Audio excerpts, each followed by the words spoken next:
ஓம் சக்தி அம்மா அருள்மிகு பங்காரு சித்தர் அருளாசியுடன் மேல்மருவத்தூர் ஆதிபராசக்தி சித்தர் பீடத்தில் ஜூலை 27, 28 தேதிகளில் 54வது ஆடிப்பூர கஞ்சிவார்ப்பும் சுயம்பு அன்னைக்கு பாலாபிஷேகமும் நடைபெறும். செவ்வாடை பக்தர்கள் அனைவரும் கலந்து கொண்டு அன்னையின் அருள் பெறுமாறு கோவை, திருப்பூர் மாவட்டங்கள் சார்பாக அன்புடன் அழைக்கின்றோம். மதுரையில் நடைபெறவுள்ள தமிழக வெற்றிக் கழகத்தின் மாநாடு தொடர்பாக பல்வேறு கேள்விகளை எழுப்பியுள்ள மதுரை மாவட்ட காவல்துறை உரிய விவரங்களை கொடுக்கவும் அறிவுறுத்தியுள்ளது.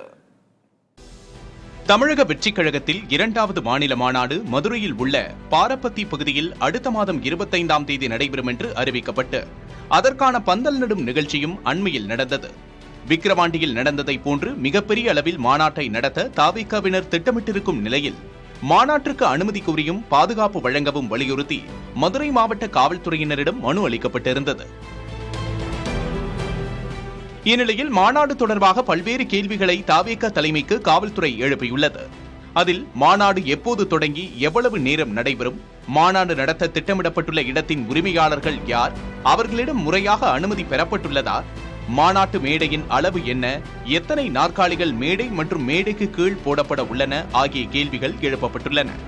மேலும் மாநாட்டில் வைக்கப்பட உள்ள பேனர்களின் எண்ணிக்கை, அலங்கார வளைவுகளின் விவரம், மாநாடு ஏற்பாடு செய்யும் நபர்கள் மற்றும் பந்தல், ஒலிபெருக்கி அமைப்பவர்களின் விவரம் ஆகியவையும் கோரப்பட்டுள்ளன. மாநாட்டில் கலந்து கொள்ளும் நபர்களின் எண்ணிக்கை, எந்தெந்த மாவட்டங்களில் இருந்து வருவார்கள், மாநாட்டிற்கு வரும் வாகனங்களின் வகை மற்றும் எண்ணிக்கை விவரங்கள், வாகன நிறுத்தத்துக்கான ஏற்பாடுகள் ஆகியவையும் காவல்துறையின் தரப்பில் கேட்கப்பட்டுள்ளது. மாநாட்டில் கலந்து கொள்ளும் நபர்களுக்கு செய்யப்பட உள்ள அடிப்படை வசதிகள், மருத்துவ வசதி விவரங்கள், மாநாட்டுக்கு வருவோருக்கான உணவு விநியோக ஏற்பாடுகள், கட்சியின் தலைவர்கள் மற்றும் முக்கிய நபர்கள் மேடைக்கு செல்லும் வழித்தடம் பற்றிய விவரங்கள் என 20க்கும் மேற்பட்ட கேள்விகளுக்கு தவிக நிர்வாகிகளிடம் காவல்துறை விளக்கம் கூறியுள்ளது. தவிக தலைவர் விஜய் மற்றும் கட்சியின் விர்ச்சுவல் வாரியர்ஸ் மீது அக்கட்சியின் முன்னாள் நிர்வாகியும் சமூக வலைதள பிரபலமுமான வைஷ்ணவி புகார் அளித்துள்ளார். தவிக தலைவர் விஜய் மற்றும் கட்சியின் விர்ச்சுவல் வாரியர்ஸ் மீது அக்கட்சியின் முன்னாள் நிர்வாகியும் சமூக வலைதள பிரபலமுமான வைஷ்ணவி புகார் அளித்துள்ளார். கோவையைச் சேர்ந்த சமூக வலைதள பிரபலமான வைஷ்ணவி விஜய் தொடங்கிய தமிழக வெற்றிக் கழகத்தில் தீவிரமாக பணியாற்றி வந்தார்.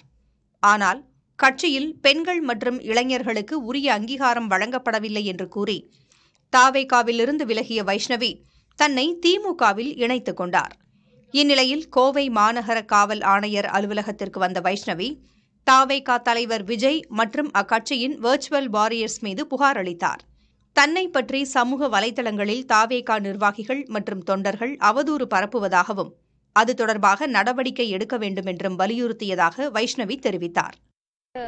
அவர் நிறைய இடங்கள்ல தனிப்பட்ட நபர்கள் ஒவ்வொருத்தங்களும் யாரு தவிகாக்கு சப்போர்ட் பண்றாங்களோ அங்க எல்லாருமே எங்களோட விர்ச்சுவல் வாரியர்ஸ் தான் அப்படிங்கறத தெளிவா சொல்லியிருந்தாரு. அண்ட் நான் அவர் கட்சியில இருந்து வெளியேறின காலம் தொட்டி நிறைய பெண்கள் ஐடியாலஜிக்கலா நாங்க ஸ்டாண்ட் எடுக்கிறோம் அப்படிங்கிற பட்சத்துக்கு அவங்க ஆப்போசிட்ல இருந்து நாகரிகமான ஒரு அரசியல் விவாதத்தை தான் நாங்க எதிர்பார்க்கிறோம். ஆனா அது இங்க நடக்கிறது இல்ல அப்படிங்கறதா உண்மை. சோ அதை கண்டித்து அவர் விர்ச்சுவல் வாரியர்ஸ் மேல அவர் ஏன் ஒரு அறிக்கை கூட வெளியிட மாட்டேங்கிறாரு அப்படிங்கறத எங்களோட கேள்வி.